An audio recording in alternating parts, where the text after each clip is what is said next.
put my ocular normal scopes. Hello, Wasp. Doing a pest control video, mate. You're not helping. Haha!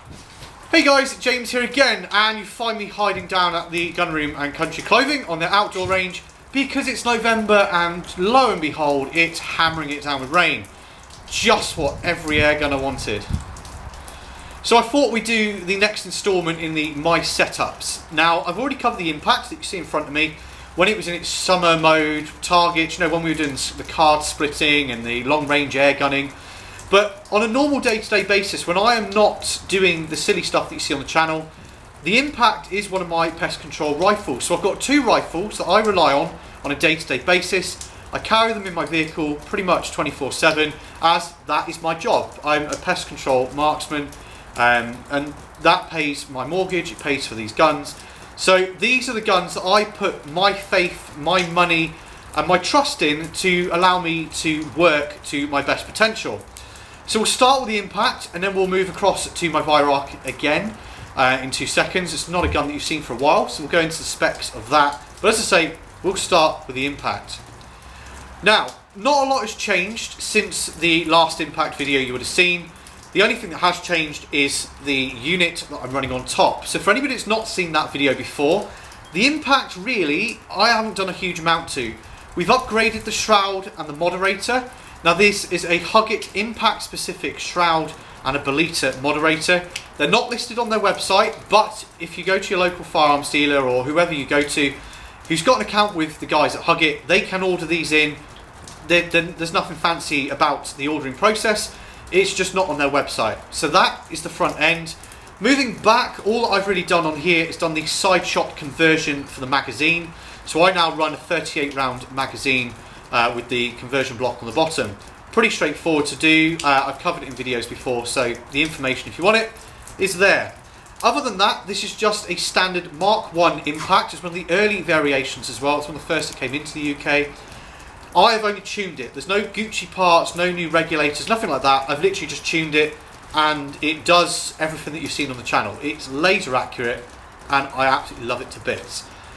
So the big change from what you would normally see is gone is the Vortex scope and on is the ATN X-Sight 2. Now, one of the things I really love about this unit here is the fact that you can just put it on the Picatinny rail, select the profile, and as long as you put it back in the same place, the 0 is there. The profiles are remembered on here. I can take this off this, I can put it on my 22 caliber on my Chris, I can put it on the Creedmoor, I can do what I want and the profiles are all there. And because it's Picatinny, fire off a few rounds just to confirm that you're still on and that your 0 is held, and then you're good to go. And if it's not, super easy, fire one shot, change the reticule to where it is, hit save, you're zeroed. Simple as that. Now, unlike a lot of people that you see on the internet, I am still running the stock infrared torch on here, and I'll tell you for why. A lot of the shooting that I do with the air rifle is within 60 meters. I don't need a super powerful IR because the torch that comes with it works beautifully. When I put this on the larger caliber guns, whether it's on the rimfire or the centerfires, a lot of the shooting that I personally do is usually within about 150 meters. The fields I cover aren't longer.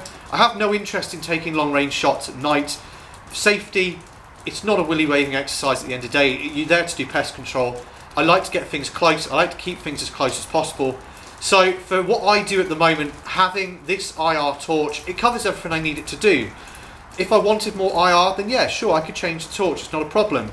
But I think this is very underrated and people are usually quite quick just to bin it off. So that is the Impact setup in its entirety.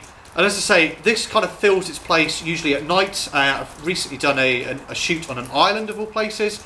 I had to rely on this unit here and the battery pack.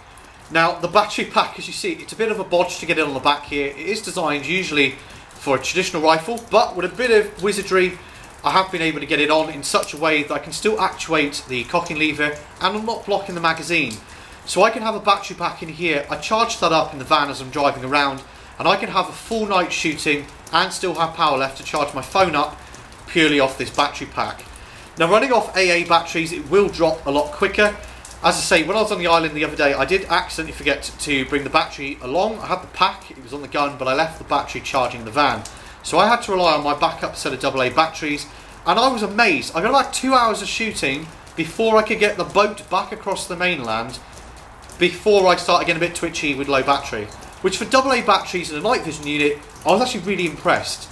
So as I say, this is my low light gun, whether that's inside warehouses, areas at night, if you need to be a little bit more discreet, but I don't want to be using lamps, just want to be using night vision. This is my go-to rifle. But for everything else, we'll move on to my Weihrauch.